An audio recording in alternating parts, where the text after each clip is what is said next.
Hi, I'm Matilda Goad and this is how I live with style.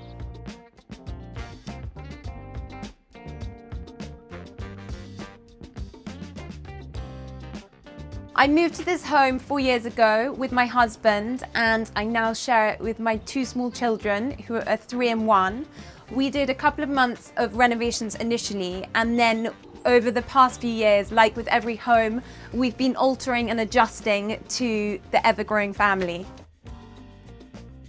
So this is the kitchen of my home, and I guess for a London terrace it's a little bit rare for it to be in the front of the house. But also it gets this really beautiful morning light, and I love the proportions and scale of this room. One thing I knew when I kind of was designing this kitchen space is that I didn't want to have a full sort of fitted kitchen as such, and I really liked the idea of mixing in a few bits of furniture that kind of broke up the traditional kitchen layout, I guess. This table here, which kind of serves as, I guess, a bit of a kitchen island, it's where I kind of chop, have pots and pans. At the moment, it's this French bistro table, but I've had previously a kind of old wooden butcher's block. I do kind of believe in these placeholders almost until you fall upon the perfect piece. This table I picked up at Sunbury Antiques. I really like that it's got this curve to it and it sort of breaks up a lot of the angles. I love scallops and how I started with my products. I love the gentle curves that break up the often angular corners. I ended up adding this splashback. I had a really low little splashback here that was completely impractical, and after 6 months and loads of washing up liquid and oil up the back of the sink, decided to add on this higher splashback. You know, I think now looking at it, it adds a really nice bit of character to the room. One thing I felt very instinctual about the kitchen layout was housing the oven within this existing chimney breast. And it sort of felt like it was made for it. And I'd seen a reference of a Moroccan kitchen, which all the surrounds of the oven were covered in these checkerboard tiles.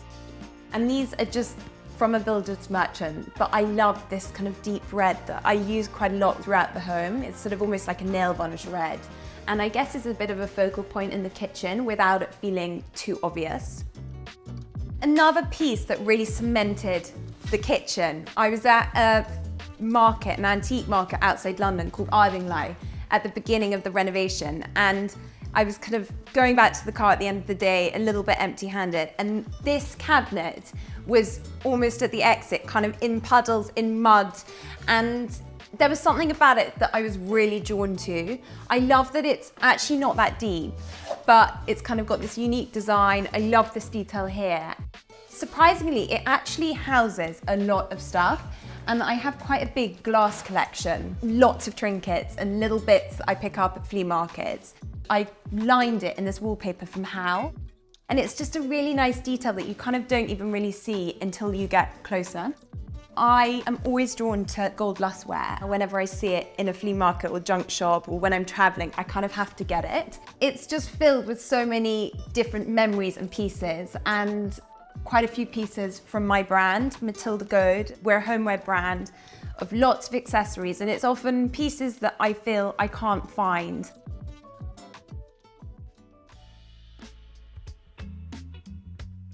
When I was designing the kitchen, I really wanted to house the table in the bay window.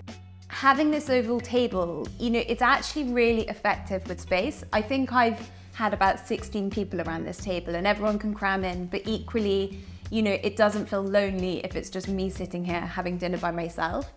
So when I was kind of designing the banquette, it was one of the things I really wanted to have, almost like sofa cushions. I really like mixing up unexpected materials. And denim is something that, you know, it's a good price point compared to a lot of fabrics. And I've used a contrast piping here, so it really makes it pop. It's also a really functional material. I mean, I've got 2 small kids and these are always in the washing machine. On the windows here, I've used a print from a brand called Lake August, and it's of nasturtiums. Growing up in the countryside, I always remember eating the flowers, and I've actually have a few growing in my garden in the summertime here. I love those stories that you have behind interiors. I think that's what really makes a home really feel like a home.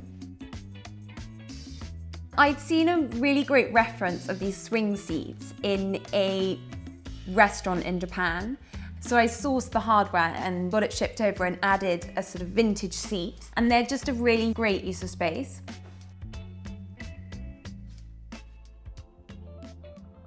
So this is the sitting room, which sits at the back of my house and it leads out onto the garden. I really wanted this room to be really light and bright and airy. Because there's so many different things that have come from my travels and materials and textures and colours, I chose to keep the canvas of the room very neutral. So there's bare wood floorboards, kind of a relatively neutral walls and ceiling.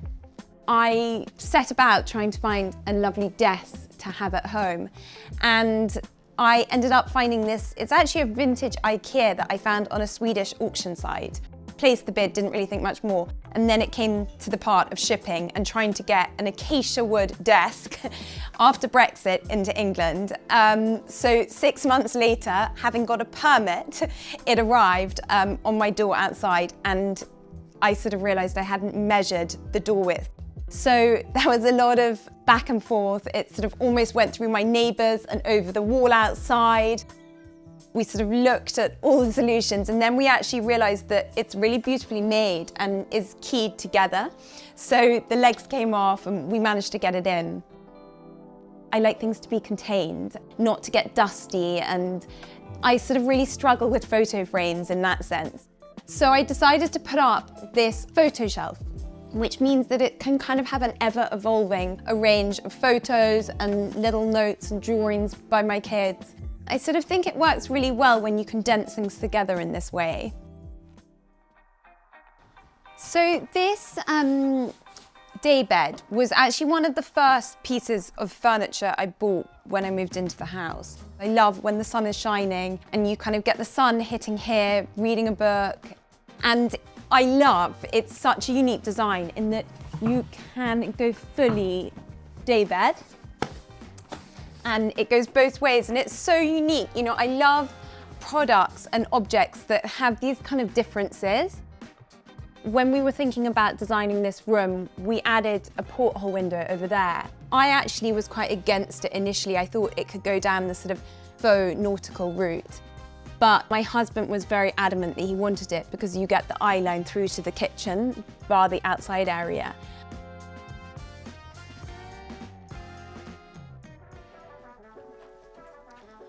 So this space here used to be a very small bathroom and a bedroom next to it.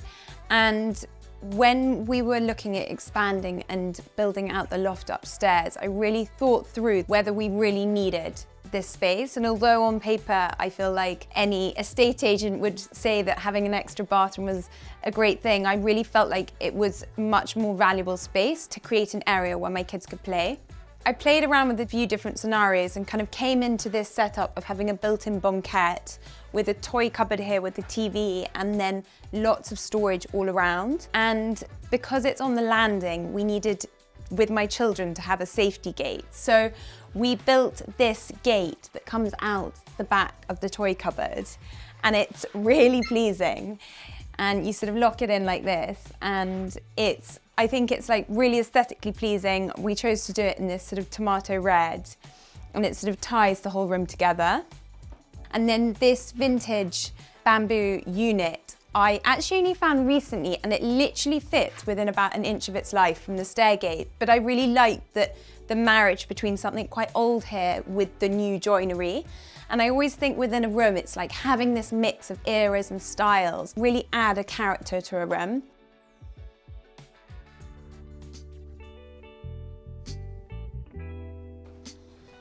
So my bedroom upstairs, I really wanted to be a very calm space. I actually painted the walls and the wardrobes all the same paint. And then the curtains are my favorite color at the moment, this kind of buttery yellow. I just love that pairing of colors together. I love these little clover back plates that I put on to this unit that I got at Kempton Market. This lamp here, this giant tall sunflower, I bought this in a giant flea market in Lille.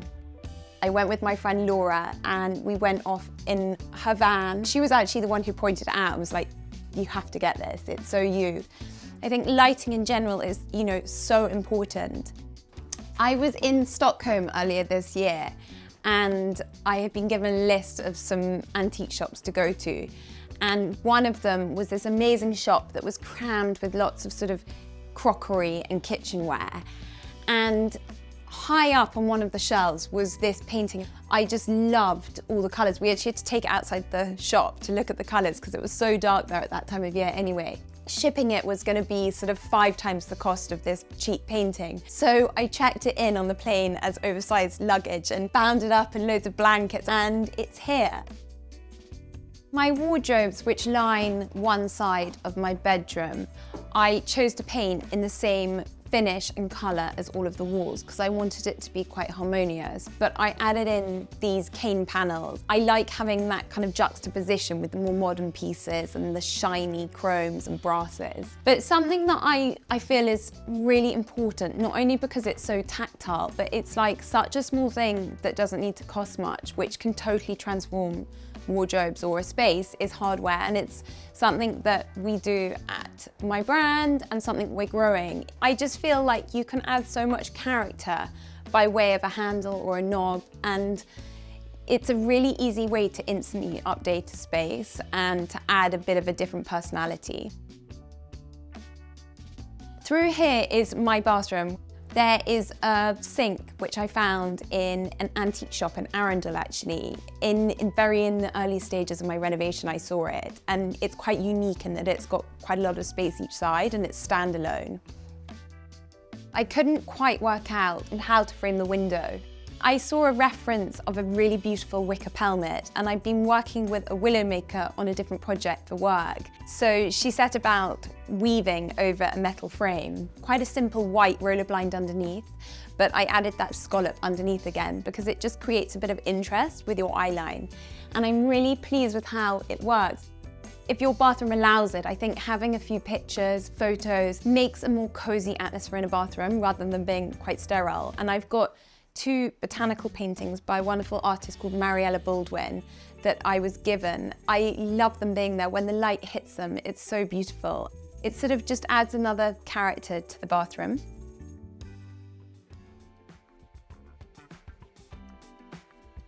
We're up in the loft of my house, and this is my 3-year-old daughter's room. I remember being a child, the kind of novelties and the things that I found really appealing, and that sense of things being a little bit magical. Having a built-in bed felt like it was a kind of given, and we should do that in order to maximize the space. Actually, underneath here, it's a trunk bed, so there's another single mattress down here. And it's kind of fun. I like the idea when she's a little bit older, her friends can come over, you pull the bed out. I've slept her a few nights and she thinks it's really fun, and it's that sort of element of fun and imagination as a child. The wallpaper here is a Joseph Frank wallpaper that I've always loved and have always wanted to use somewhere. And I think in a funny space with pokey walls and irregular slopes, wallpaper is it works really well. When we were doing the building work, it was kind of quite a last-minute decision, but we echoed the porthole window that exists in the sitting room. So I think having that aspect out, which lines up with the window in the bathroom, you kind of get that eye line outside. The bathroom next door, I decided to add lots of different tiles and to cover the walls and floors. It kind of makes it a very practical space. Thank you so much for following around today. I hope you enjoyed it. I need to go and do my kids' bath time now, but don't forget to subscribe to the Sunday Times Style YouTube channel.